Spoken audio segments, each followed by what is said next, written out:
Hello student, आज की जो मेरी टॉपिक है वो फर्टिलाइजेशन एंड एम्ब्रियोनिक डेवलपमेंट। हमने इसके पहले आपको बता दिया था गैमेटोजेनेसिस या जो भी इसके पहले की फर्दर जितनी भी इसमें वीडियो थे सब आपको मैंने इसके पिछले वीडियो में आपको बताया था। आज मेरी टॉपिक है फर्टिलाइजेशन एंड एम्ब्रियोनिक डेवलपमेंट। इस कॉन्सेप्ट में क्या होता है कि स्पर्म जो है वह ओवम के साथ जाके फर्टिलाइज होता है। और याद रखिएगा, जो स्पर्म होता है वो मोटाइल होता है और ओवम जो होता है नॉन मोटाइल होता है। इसीलिए स्पर्म को ओवम के पास जाना होता है और ये प्रॉपर्टी स्पर्म के पास कुछ स्पेसिफिक प्रॉपर्टी होती है जिसके कारण क्या होता है, वह स्विम होकर कहाँ तक जाता है, ओवम तक जा पहुंचना होता है। और ओवम आके कहाँ वेट कर रहा होता है, तो एक बात याद रखिएगा, एम्पुलरिक स्थिमस जो रीजन है यहीं पे ओवम क्या करता है, आके वेट कर रहा होता है। और ड्यूरिंग सेक्सुअल इंटरकोर्स यहाँ पे thousands and millions of sperm यहाँ पे रिलीज होते हैं ड्यूरिंग एजैकुलेशन। और यहाँ से स्पर्म लाखों स्पर्म यहाँ से मूव करते हैं, ठीक है। और मूव करने के बाद यूट्रस से होते हुए और कहाँ तक जाना होता है इनको, एम्पुलरिक स्थिमस रीजन तक। और यहां से लेके यहां तक मूव करने के प्रोसेस को ही बोलते हैं स्पर्म मैराथन। एक बात याद रखिएगा, स्पर्म का मूवमेंट कहां से, सर्विक्स कैनाल से लेके और आपके एम्पुलरी स्टिमस तक जाने को स्पर्म मैराथन एक रेस होता है जिसमें से 50% ऑफ द स्पर्म जो होते हैं रास्ते में ही डेड हो जाते हैं। और जो स्पर्म जिनकी डेथ हो जाती है यूट्रस की वॉल क्या करती है, उसको एब्जॉर्ब करती है। और लास्ट में क्या होता है कि ये कुछ ही स्पर्म जो होते हैं, फ्यू थाउजेंड स्पर्म ओवम के पास पहुंच गए होते हैं। तो उस समय जिस समय ओवम को स्पर्म मिल रहा होता है उस समय ओवम की स्थिति क्या होती है। मानिए कि ये क्या होता था कि ये टिपिकल आपका ओवम है और इस ओवम में क्या थे, तो इस ओवम में आपको न्यूक्लियस थे। अब इस ओवम में आपको न्यूक्लियस थे और न्यूक्लियस के अलावा जो इसका साइटोप्लाज्म को क्या नाम दे दिया गया, इसके साइटोप्लाज्म को मैंने विटेलस कह दिया। अब विटेलस क्या है, एक cytoplasm present in the ovum cell beside this nucleus और क्रोमोसोम। इसी विटेलस को एक ऐसा यॉक लाइक स्ट्रक्चर, इसका कैसा होता है, यॉक जैसा स्ट्रक्चर पाया जाता है। और इसको सराउंड करने के लिए एक मेम्ब्रेन होता है, जिस मेम्ब्रेन को क्या बोलते हैं, इस सराउंड करने के लिए इसके मेम्ब्रेन को क्या बोलते हैं, ध्यान दीजिएगा, इसके सराउंडिंग करने के लिए मेम्ब्रेन को बोलते हैं विटेलाइन मेम्ब्रेन। ध्यान समझिएगा कि ये आपकी ओवम हो जाएगा, ओवम के अंदर आपको क्रोमोसोम्स जो भी है और जो विटलस है और इसको कवर करने वाली क्या है, विटलाइन मेम्ब्रेन है। और इस विटलाइन मेम्ब्रेन के बीच में जो स्पेस है, याद रखिएगा, ये आपको विटलाइन मेम्ब्रेन या इसी को आगे फर्दर एक और मेम्ब्रेन जिसको हम क्या देते हैं, जोना पेल्यूसिडा। याद रखिएगा ओवम का जो मेम्ब्रेन है वो विटलाइन मेम्ब्रेन हो गया और उसके आउटर मोस्ट कवरिंग की एक और लेयर होता है जिसको हम क्या बोल देते हैं, जोना पेल्यूसिडा। और इन बिटवीन दोनों के बीच के जो स्पेस उसको बोलते हैं प्री विटलाइन स्पेस। याद रखिएगा इनके बीच के जो स्पेस को मैंने क्या बोल दिया, प्री विटलाइन स्पेस। और इस आपके जो जोना पेल्यूसिडा के बाहर बहुत सारे सेल मास होते हैं, बात समझिएगा, जो आपकी जोना पेल्यूसिडा के बाहर बहुत सारे सेल मास होते हैं जिनको हम क्या बोलते हैं,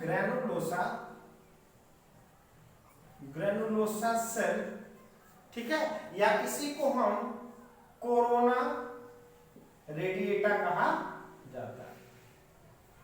जोना पेल्यूसिडा के बाहर एक तरीके का सेल्स पाया जाता है जिसको हम ग्रेनुलोसा सेल बोलते हैं और ग्रेनुलोसा जो लेयर होता है कोरोना रेडिएटा भी उसको कह देते हैं, ठीक है। और अब इसके अंदर देखिए, अब आपका मान लेते हैं कि ओवम बनके तैयार हो गया है। अब ये ओवम कहाँ पाया जाता है, तो ये ओवम पाया जाता है आपको किसमें, तो ग्राफिकल फॉलिकल में ये ओवा पाया जाता है। कौन सा, ये एक ऐसा टिपिकल मेम्ब्रेन जिसमें विटलाइन मेम्ब्रेन है, जिसमें विटेलस है या जिसमें प्रिवेट लाइन स्पेस और कोरोना ग्रैनुलोसा सेल जिसको कोरोना रेडिएटा कहते हैं, ये कहाँ पाया जाता है? तो अभी ये पाया गया आपको ओवरी में, या अभी आपको इस ओवरी में ये टिपिकल स्ट्रक्चर पाया गया। अब इस ओवरी से इसको कहाँ निकल के आना है? इस ओवरी से इसको फैलोपियन ट्यूब में आना है। तो बात समझिएगा कि इस ओवरी से अब ये क्या निकल के आया? अब इस ओवरी से निकल के आ गया आपको ओवा, बाहर निकल के आ गया। कहां से? आपको ओवरी से ओवा रप्चर होकर, जिसको ग्राफिकल फॉलिकल रप्चर होकर जब बाहर आया, तो उस दौरान की जो स्थिति थी, जो सेकेंडरी या सेकेंड मियोसिस के लिए जो पॉज कंडीशन थी, मैंने बताया था oogenesis में कि जब ओवम डिस्चार्ज होता है तो जो सेकेंड मियोसिस जो स्टॉप कंडीशन में थी, अब यहाँ पे क्या होगी? एक्टिवेट हो गई। बात समझिएगा, जो आपकी मियोसिस 2 थी, अब यहाँ से क्या हो गई? इनिशिएट हो गई। ठीक है, अब यहाँ से इनिशिएट होने के बाद इस बात को समझिए कि ओवा तो यहाँ से यहाँ रिलीज हो गया और बाकी यहाँ पे जो बच गया तो कॉर्पस लुटियम कहलाएगा। अब ये ओवा के अंदर जो सेकेंड मियोसिस 2 की जो कंडीशन थी, यहाँ से इनिशिएशन हो गया। अब ये ओवा यहाँ से इसको कहाँ तक आना है? इस ओवा को यहाँ से लेके यहाँ तक आना है। तो यहाँ से लेके यहाँ तक कौन लाएगा? तो याद रखिएगा कि ये जो फैलोपियन ट्यूब की इंटरनल लाइनिंग की जो एपिथेलियल सेल्स होती है, वो कैसी होती है? सीलिएटेड सेल्स होती है। यहाँ की जो अंदर की जो सेल मेम्ब्रेन होती है, या ऐसे कहेंगे कि फैलोपियन ट्यूब के जो इनर सेल या इनर मेम्ब्रेन जो होती है वो सीलिएटेड होती है। सीलिएटेड का मतलब सीरियल लाइक अरेंजमेंट सेल होते हैं, जो इस ओवा को क्या करते हैं? इस ओवा को आपको यहाँ तक ले आने का काम करते हैं। अब ये आपका ओवा कहाँ पे आ गया? यहाँ पे आ गया। और उसी दौरान सपोज दैट मान लेते हैं कि ये आपको ओवा हो गया और इस ओवम के बाहर आपको जोना पेलुसिडा हो गया। इसी दौरान क्या होता है कि स्पर्म आके यहाँ पे बहुत सारे स्पर्म आके अटैच हो जाते हैं। कहाँ पे? Ampullary isthmus region. इस बात को याद रखिएगा कि फर्टिलाइजेशन कहाँ होता है? तो एम्पुलरी इस्थिमस रीजन पे क्या होता है? फर्टिलाइजेशन होता है। फर्टिलाइजेशन के दौरान क्या होता है कि इस स्पर्म, चूंकि स्पर्म के बाहर क्या होता है? एंटी फर्टिलिजिन नाम का एक केमिकल होता है, और इस स्पर्म या इस ओवम के बाहर क्या होता है? फर्टिलिजिन। तो फर्टिलिजिन और एंटी फर्टिलिजिन के बीच में क्या होता है? रिएक्शन होता है। रिएक्शन का मतलब कि अटैचमेंट ऑफ, जिस साइट पे जाके अटैच होता है वो साइट क्या कहलाता है? फर्टिलिजिन एंटी फर्टिलिजिन साइट कहलाता है। और जैसे दोनों अटैच हो जाते हैं तो इस ओवम के या इस स्पर्म के जो हेड है, हेड क्या रिलीज करता है? तो आपको पता है कि स्पर्म का जो हेड है एक्रोसोम कंटेनिंग होता है, और एक्रोसोम क्या करता है? बहुत सारे एंजाइम रिलीज करता है जिसको स्पर्म लाइसिन कहते हैं। ये क्या करता है? अब यहाँ पे इसको डिसॉल्व करता है। डिसॉल्व करने के बाद क्या होता है? पूरा का पूरा आपका हेड अंदर चला जाता है। ठीक है, अब जैसे हेड अंदर, केवल एक ही स्पर्म एंटर करता है और टेल क्या होता है? बाहर ही रह जाता है। जो कुछ अंदर चला गया, अंदर जाने के बाद अब ये जो जोना पेलुसिडा क्या होता है? स्टिफ हो जाता है। स्टिफ का मतलब हार्ड हो जाता है।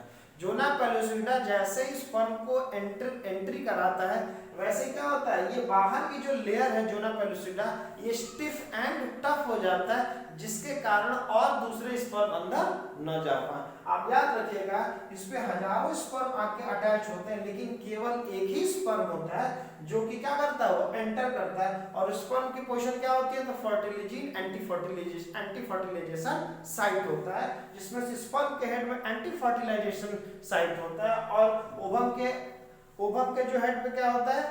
फर्टिलिजिन साइट होता है। दोनों जाके जब अटैच होते हैं, यहाँ से हेड अंदर चला जाता है और टेल बाहर ही रहता है। टेल का काम खत्म हो जाता है। क्यों? टेल का एक ही काम होता है कि केवल इस स्पर्म को ओवा तक लाके पहुंचाने का काम यहाँ पे इसका खत्म, और अंदर क्या चला जाता है? हेड चला जाता है। और जैसे अंदर जाता है तुरंत जोना पेलुसिडा स्टिफ हो जाता है, जिसके कारण क्या हो कि और भी दूसरा ना आ जाए। अब जैसे ही आपका ये हेड अंदर चला गया, तो हेड के अंदर के जो कुछ केमिकल्स, खासतौर से अभी स्पर्म लाइसिन या एक्रोसोम क्या करता है? ये ओवा के पास क्या करता है? जाके अटैच हो जाता है।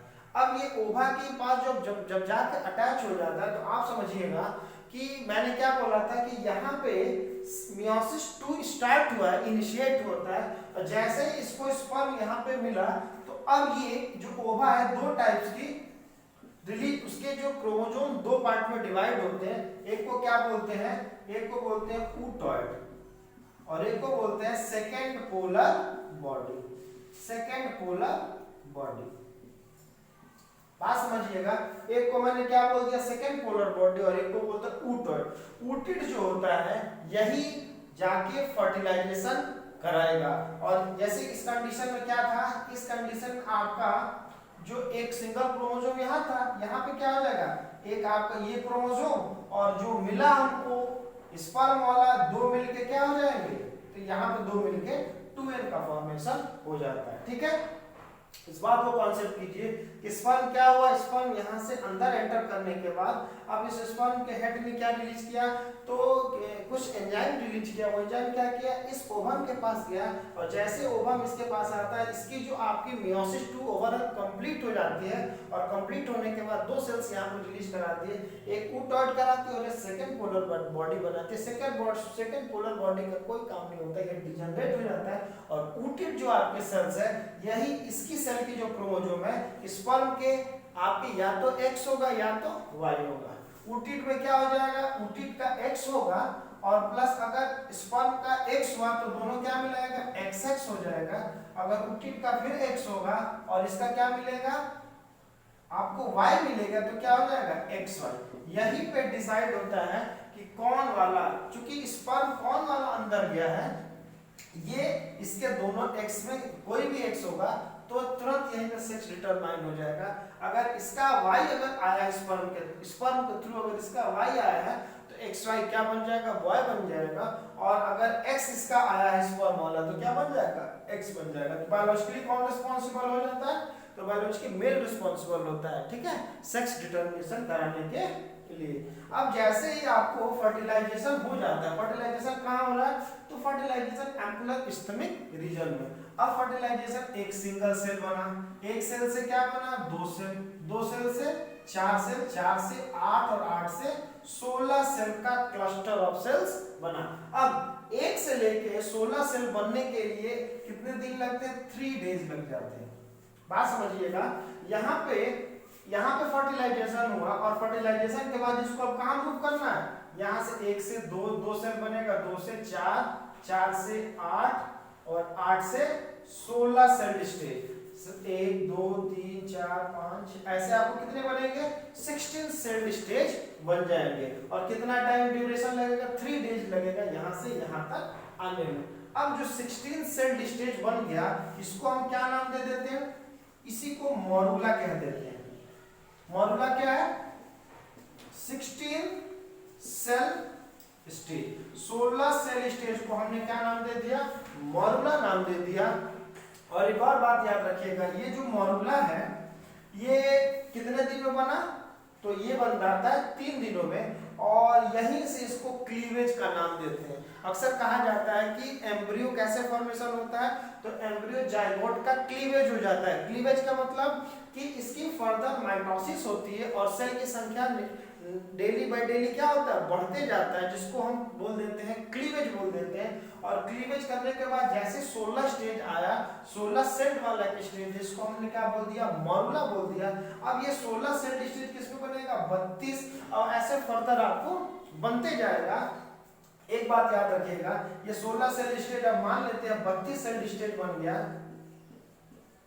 इमेजिन करते हैं कि आपको 32 सेल स्टेज ये बन गया। ठीक है, अब 32 सेल स्टेज बन गया तो इसके आउटर मोस्ट लेयर को क्या बोल देते हैं, आउटर मोस्ट को ट्रोफोजॉइट क्या बोलते हैं, आउटर मोस्ट लेयर को क्या मैंने बोल दिया, ट्रोफोब्लास्ट। 16 सेल के बाद जब ये डिवीजन हो रहा है तो आउटर मोस्ट को मैंने क्या बोल दिया, ट्रोफोब्लास्ट बोल दिया। और जो inner cell mass, inner cell जो बहुत सारे, इसको मैंने क्या बोल दिया,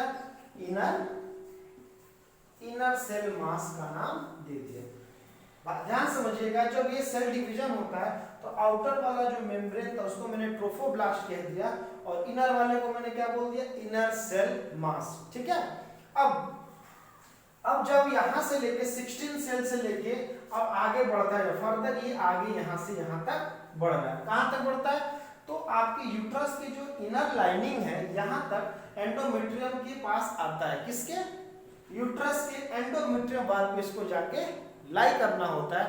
और एक और बात समझिएगा कि जो मैंने ये ऐसे ये बाहर वाले लेयर को मैंने क्या नाम दे दिया? ट्रोफोब्लास्ट कह दिया। और एक को अगर कोई पूछेगा इंडिविजुअल सेल को यहाँ पे क्या नाम दे देते हैं, तो इंडिविजुअल सेल का नाम है ब्लास्टोमर। इंडिविजुअल सेल को क्या मैंने कह दिया? ब्लास्टोमर कह दिया। और पूरे को मैंने क्या बोल दिया? ट्रोफोब्लास्ट कह देते हैं। अब ये 16 स्टेज से आगे जब बढ़ता है कहां तक? यूट्रस तक आने में। तो यूट्रस तक आने में इसको कितना दिन लग जाता है? तो बात समझिएगा, अब यहां से यूट्रस तक पहुंचने में आपको लग जाता है कितने दिन? 2 डेज लग जाता है। 3 दिन तो 16 सेल स्टेज बनने में लगा और आगे फर्दर 2 डेज कहां लगा? यूट्रस तक पहुंचने में। यूट्रस के कहां तक? तो एंडोमेट्रियम की लाइनिंग तक। अब एंडोमेट्रियम की लाइनिंग तक जब पहुंच गया तब तक हमारा सेल क्या हो रहा है? डे बाय डे डेवलप होता जाता है और क्लस्टर ऑफ सेल्स बोल देते हैं, जिसको बाहर वाले को क्या बोल देते हैं? बाहर वाले मेम्ब्रेन को ट्रोफोब्लास्ट कह देते हैं। अंदर वाले मेम्ब्रेन को क्या मैंने बोल दिया? अंदर वाले मेम्ब्रेन को क्या नाम दे दिया? तो इनर सेल मास। फर्दर जो आपका इनर सेल मास है, ध्यान दीजिएगा, फर्दर जो आपको इनर सेल मास और ये जो ट्रोफोब्लास्ट है इसको ओवरऑल कंप्लीट करके मैंने क्या नाम दे दिया? ब्लास्टोसिस्ट। आगे चल के जब ये यूट्रस के आने से पहले तक क्या नाम दे दिया मैंने? इसको ब्लास्टोसिस्ट का नाम दे दिया। ध्यान दीजिएगा 16 सेल स्टेज वाले तक मैंने क्या नाम दिया था? ट्रोफोब्लास्ट दिया था। अंदर वाले इनर सेल मास क्या था? लेकिन जैसे फर्दर जब आगे बढ़ता है तो यही जो ब्लास्टोमर अब ओवरऑल मिलके क्या बना जाता है? तो बहुत सारे ऐसे क्लस्टर्स ऑफ सेल्स बन जाते हैं। बहुत सारे ऐसे क्लस्टर्स ऑफ सेल्स बन जाते हैं जिनको मैं क्या नाम दे देता हूं? जिनको मैं नाम दे देता हूं आपको ब्लास्टोसिस्ट नाम दे देता हूं। पूरे को मैंने क्या नाम दे दिया? ब्लास्टोसिस्ट कह देते हैं। और जो अंदर ये गैप बच जाता है इसी को बोलते हैं इसी को मैं क्या नाम दे देता हूं? ब्लास्टोसील कह देते हैं। और पूरे को मैंने ब्लास्टोसिस्ट और इसके ऊपर के कवरिंग को मैंने क्या नाम दे दिया? ट्रोफोब्लास्ट। बात समझ आ गई? अब जब ये आपको इतने सेल स्टेज होने के बाद ये कहां पहुंचता है? तो अब इसको पहुंचना है यूट्रस तक। तो जब ये यूट्रस तक पहुंच जाता है तो एक बात याद रखिएगा, जैसे ही सपोज दैट ये आपकी यूट्रस की इनर लाइनिंग है, एंडोमेट्रियम की लाइनिंग है, और यहाँ पे आपको क्या करता है? ट्रोफोब्लास्ट आके या ब्लास्टोसिस्ट जो क्लस्टर ऑफ सेल्स है जो एम्ब्रियो बन गया है यहाँ पे आ गया है। अब जैसे यहाँ पे आता है ये आपको क्या हो जाएगा? एंडोमेट्रियम की लाइनिंग। ये एंडोमेट्रियम की लाइनिंग है। क्योंकि यूट्रस के 3 लेयर होते हैं, इसको बोलते हैं एपिमेट्रियम, मायोमेट्रियम, एंडोमेट्रियम। तो एंडोमेट्रियम पे जाके आपको क्या अटैच होता है? तो ब्लास्टोसिस्ट जाके अटैच होता है। और ब्लास्टोसिस्ट की जो आउटर मोस्ट जो लेयर होता है जिसको मैं क्या नाम दे देता हूँ? ट्रोफोब्लास्ट। अब ये क्या करता है? ट्रोफोब्लास्ट जो है ये इंटर जो आपकी जो यूट्रस की जो वॉल है इसको क्या करती है? रप्चर करती है या इसको पेनिट्रेट करता है। तो कौन पेनिट्रेट करता है? तो आपकी जो एम्ब्रियो है, एम्ब्रियो के बाहर की जो लेयर है जिसको मैंने बोल दिया ट्रोफोब्लास्ट, ये पेनिट्रेट करता है किसको? एंडोमेट्रियम की वॉल को।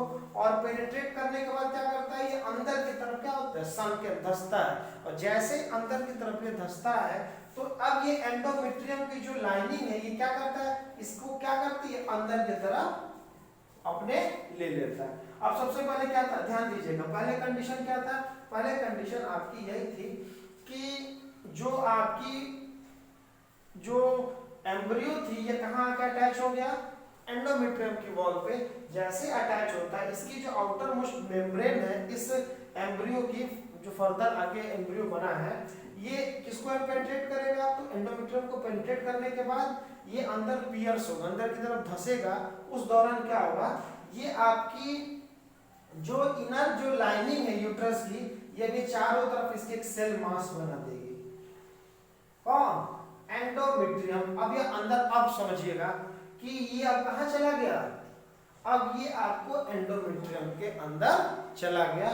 और जैसे ही ये अंदर जब चला जाता है तब बोलते हैं कि हमारी यहाँ से क्या हो गई, जेस्टेशन पीरियड स्टार्ट हो गया। ये यहीं से प्रेगनेंसी कंसीव करता है।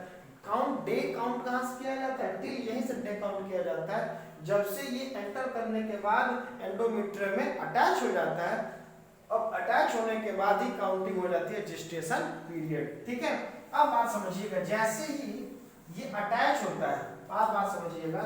अब माना कि ये एंडोमेट्रियम की वॉल है और ये आपको क्या अटैच हो गया, ये एम्ब्रियो हो गया। अब ये एम्ब्रियो अटैच होने के बाद इसकी जो आउटर मोस्ट मेम्ब्रेन है, जैसे कि आपको मान लेते हैं ये आपको एम्ब्रियो हो गया और आउटर मोस्ट मेम्ब्रेन जिसको मैंने क्या नाम दे दिया था, ट्रोफोब्लास्ट। अब ये ट्रोफोब्लास्ट क्या होगा, विलियस लाइक कॉन्स्ट्रिक्शन हो जाएगा। कौन बनेगा, यही ट्रोफोब्लास्ट कैसा चेंज हो गया, तो जिसको बोलते हैं कोरियोनिक विलाई। बात समझिएगा, यही जो एम्ब्रियो के जो बाहर का जो मेम्ब्रेन था वो फिंगर लाइक प्रोजेक्शन हो गया, जिसको मैं क्या नाम दे दिया, कोरियोनिक विलाई। और ये कोरियोनिक विलाई क्या बनाता है, तो कोरियोनिक विलाई आपको बनाता है, एक प्लासेंटा बनाता है और दूसरा आपको क्या बनाता है, यूट्राइन वॉल। अब ये जो कोरियोनिक वॉल है ये क्या बनाया, तो प्लासेंटा बनाया। अब प्लासेंटा क्या होता है, तो यही कोरियोनिक जो वॉल है इससे अटैच हो जाता है। किससे, ये आपकी एंडोमेट्रियम से क्या हो गया, ये अटैच हो जाता है। कौन, कोरियोनिक विलाई। अब प्लासेंटा का काम क्या होता है, क्यों अटैच होता है, तो अब ये जहां पे अटैचमेंट साइट होती है जिसको मैंने क्या नाम दे दिया, प्लासेंटा। और इस प्लासेंटा का काम क्या होता है कि इस मदर के जो नरिशमेंट है इस फर्दर एम्ब्रियो को क्या करे, ये दे। अब बात समझिएगा, अब ये जब अटैच हो गया, अब ये क्या काम करने के लिए अटैच हुआ, तो इसको नरिशमेंट देने के लिए, फर्दर ग्रोइंग एम्ब्रियो को नरिशमेंट करने के लिए जो आपकी कोरियोनिक विलाई चेंज किसमें हो जाती है, प्लासेंटा में। और प्लासेंटा फर्दर क्या होता है कि उस जो ग्रोइंग एम्ब्रियो है इसको क्या देता है, नरिशमेंट देता है और ऑक्सीजन सप्लाई करता है। और बदले में क्या होता है, जो हार्मफुल वेस्ट होता है और आपको जो CO2 होता है ये बाहर एक्सचेंज करता है। यानी कि connecting link between this embryo, further dividing embryo and this mother के बीच के क्या है, प्लासेंटा। जैसे यह एडवांस हो जाता है तो यही प्लासेंटा आगे चल के ये एम्ब्रियो क्या बना देता है, जिसको हम बोल देते हैं अम्बिलिकल कॉर्ड। याद रखिएगा, ये वाला क्या हो गया, प्लासेंटा। और इस प्लासेंटा से एम्ब्रियो ने एक कॉर्ड लाइक अरेंजमेंट कर दिया, जिसको मैंने क्या बोल दिया, अम्बिलिकल कॉर्ड। अम्बिलिकल कॉर्ड और प्लासेंटा दोनों, याद रखिएगा कि अम्बिलिकल कॉर्ड किससे अटैच है, प्लासेंटा से। और यही अम्बिलिकल कॉर्ड इधर किससे, यही अम्बिलिकल किससे अटैच है, तो एम्ब्रियो से अटैच है। तो अम्बिलिकल कॉर्ड फर्दर क्या होता है, बढ़ते जाता है और बेबी यहाँ पे क्या हो रहा है, ग्रोथ इसका होते जाता है। कितने तक, टिल 9 मंथ तक इसकी ग्रोथ यहाँ तक होती है। इस बात को याद रखिएगा।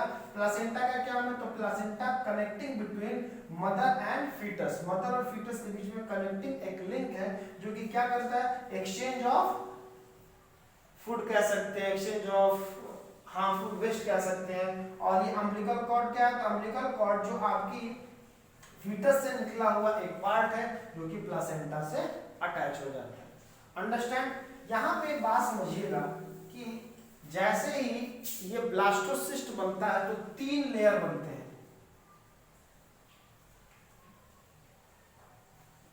माना कि सपोज दैट ये आपको टिपिकल मैंने एम्ब्रियो का फॉर्मेशन बताया, तो इसके 3 लेयर होते हैं।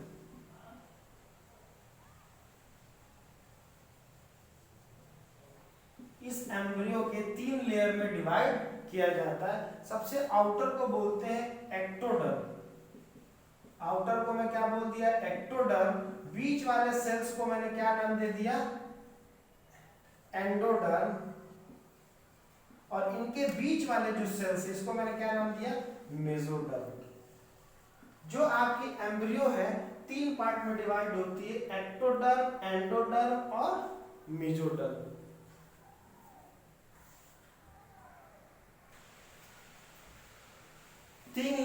तीन लेयर में आपको एम्ब्रियो डिवाइड होता है, एक्टोडर्म, एंडोडर्म और मेसोडर्म। अब फर्दर यही तीनों लेयर आपके बॉडी के अलग अलग पार्ट्स को बनाते हैं। एक्टोडर्म क्या बनाता है, फर्दर आगे चल के आपको एक्टोडर्म स्किन बना देता है। इस बात को याद रखिएगा, एक्टोडर्म में क्या बना, फर्दर जाके आपको एक स्किन बनाता है।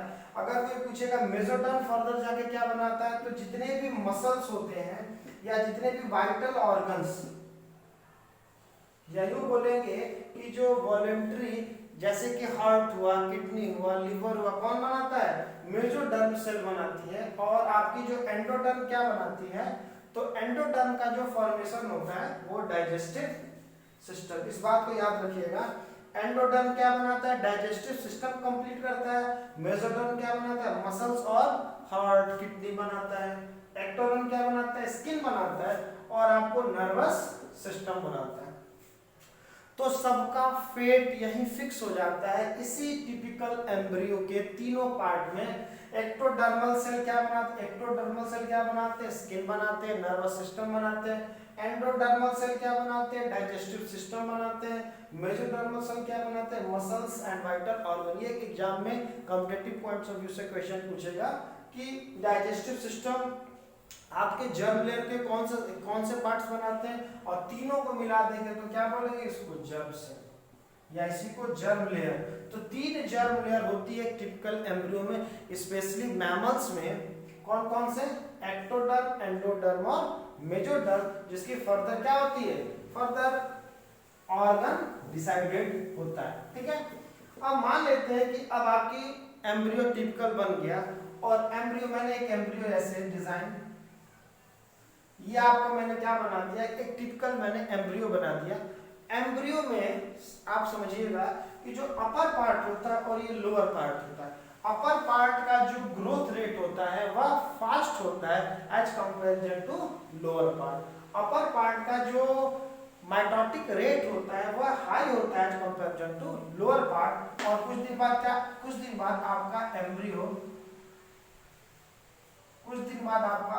इस लाइक का फॉर्मेशन होता है। और फर्दर जैसे जैसे जेस्टेशन पीरियड आगे बढ़ता जाएगा, इनमें तमाम तरीके के चेंजेस हो जाते हैं। सबसे पहले हार्ट का फॉर्मेशन होता है, कुछ महीनों बाद लिम्स का फॉर्मेशन होता है, स्किन का फॉर्मेशन होता है। ठीक है, अब मान लेते हैं कि सपोज दैट एक बेबी 9 मंथ यहाँ पे अब स्टोर हो गया। ठीक है, यहाँ पे स्टोर हो गया 9 मंथ बेबी। ठीक, अब क्या होगा कि during this 9 month gestation period आपके बॉडी में कुछ हार्मोनल चेंजेज होंगे। क्या, तो प्लासेंटा कुछ हार्मोन रिलीज कराएगा, जिसको मैं बोलते हैं HCG, और दूसरा हो जाएगा HPL, और तीसरा क्या हो जाएगा, रिलैक्सिन। कुछ ऐसे हार्मोन होते हैं जो ड्यूरिंग जेस्टेशन पीरियड या ड्यूरिंग रिप्रोडक्टिव सिस्टम या ड्यूरिंग आपको प्रेगनेंसी के दौरान ही कुछ हार्मोन रिलीज होते हैं, जैसे HCG, HPL, रिलैक्सिन। HCG का ह्यूमन कोरियोनिक गोनाडोट्रोपिन, HPL का ह्यूमन प्लासेंटल लैक्टोजन या प्लासेंटल हार्मोन, और रिलैक्सिन, ये तीनों हार्मोन रिलीज होते हैं। तीनों का अपना अपना फंक्शन फर्दर बेबी को कैसे ग्रो कराना, इनका काम होता है। रिलैक्सिन का एक छोटा सा एग्जांपल देते हैं, ये आपके जो यूट्राइन की जो मसल्स है उसको सॉफ्ट करने में हेल्प करता है। HPL इसका प्लासेंटल हार्मोन का क्या काम होता है, फर्दर बेबी के प्रोड्यूस होने के बाद ये मिल्क सिक्रीशन में हेल्प करता है। ठीक है, अब जैसे ही आपको ये हार्मोनल इम्बैलेंस चेंज हुआ, तो इस हार्मोन के या इस प्लासेंटल हार्मोन के कारण कुछ और भी बॉडी में हार्मोन होते हैं जो कि क्या होते हैं, जिनकी ग्राफ क्या होती है, बढ़ जाती है। जैसे कि प्रोजेस्टेरॉन की लेवल क्या होती है, हाई होती है। एस्ट्रोजन का लेवल क्या होता है, हाई होता है। इसके अलावा और कौन सा हार्मोन, जैसे कि थायरॉक्सिन हार्मोन क्या होता है, हाई होता है। प्रोलैक्टिन, थायरॉक्सिन का लेवल क्या होता है, हाई रहता है। प्रोलैक्टिन का लेवल क्या होता है, ये भी हाई होते हैं। तो जो प्लासेंटल हार्मोन ने रिलीज किया, ये अदर हार्मोन को भी क्या करते हैं, इफेक्ट करते हैं। क्या करना है, बढ़ने के लिए।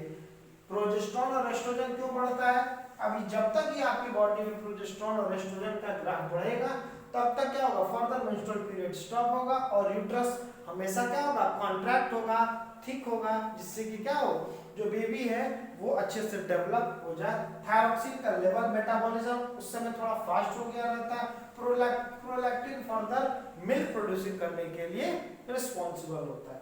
जैसे ही एक स्पेसिफिक टाइम के बाद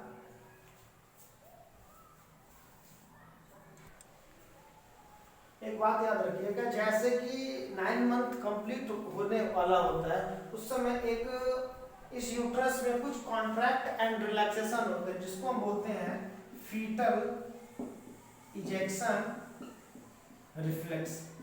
इस बात को याद रखिएगा कि इस यूट्रस में जब ये 9 मंथ कंप्लीट हो जाता है तब आपके यूट्रस की वॉल में contraction, slightly contraction and relaxation होता है, जिसको हम क्या नाम देते हैं, फीटल इजेक्शन रिफ्लेक्स कहते हैं। इस फीटल इजेक्शन रिफ्लेक्स से क्या होता है, यूट्राइन की wall little bit contract and relax होती है, जिसको मैं क्या नाम देती हूँ, फीटल इजेक्शन रिफ्लेक्स, यानी कि फीटल को बाहर आना है। तो जैसे ही स्लाइटली कॉन्ट्रैक्ट एंड रिलैक्स करते हैं, इसी समय क्या होता है, आपकी एंटीरियर पिट्यूटरी, इसके बाद क्या होता है, एंटीरियर जो आपकी पिट्यूटरी लोब होती है, एंटीरियर पिट्यूटरी, जो आपकी एंटीरियर पिट्यूटरी लोब होती है, एक हार्मोन रिलीज कराता है जिसको मैं बोल देता हूं ऑक्सीटोसिन।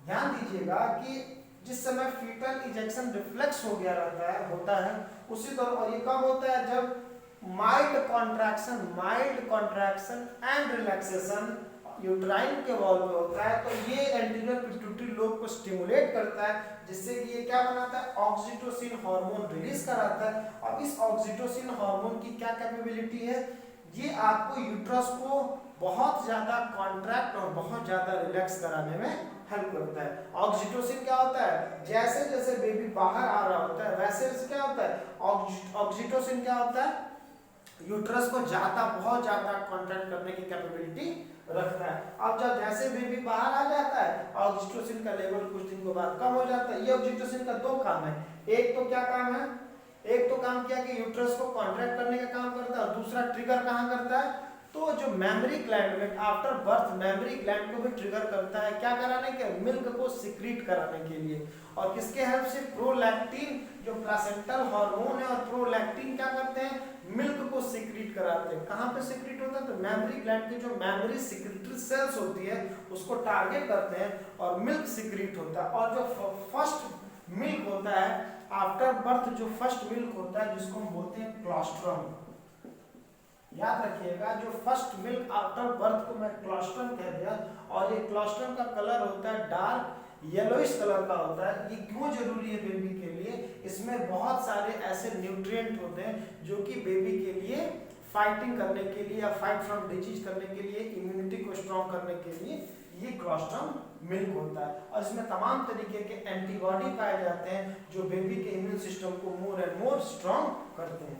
अब जैसे बेबी रिफ्लेक्स सिस्टम के थ्रू बाहर आ जाता है, तो नेक्स्ट फर्दर जो होते हैं, फिर फर्दर आपकी रिप्रोडक्टिव पीरियड के जब साइकिल्स चालू हो जाते हैं और प्रोजेस्टेरोन और एस्ट्रोजन का लेवल क्या होता है, अब according to during menstrual cycle ये इंक्रीज या डिक्रीज करता है। कब तक के लिए, फर्दर जब तक इसमें कोई फर्टिलाइजेशन ना हो जाए। ठीक है, थैंक यू।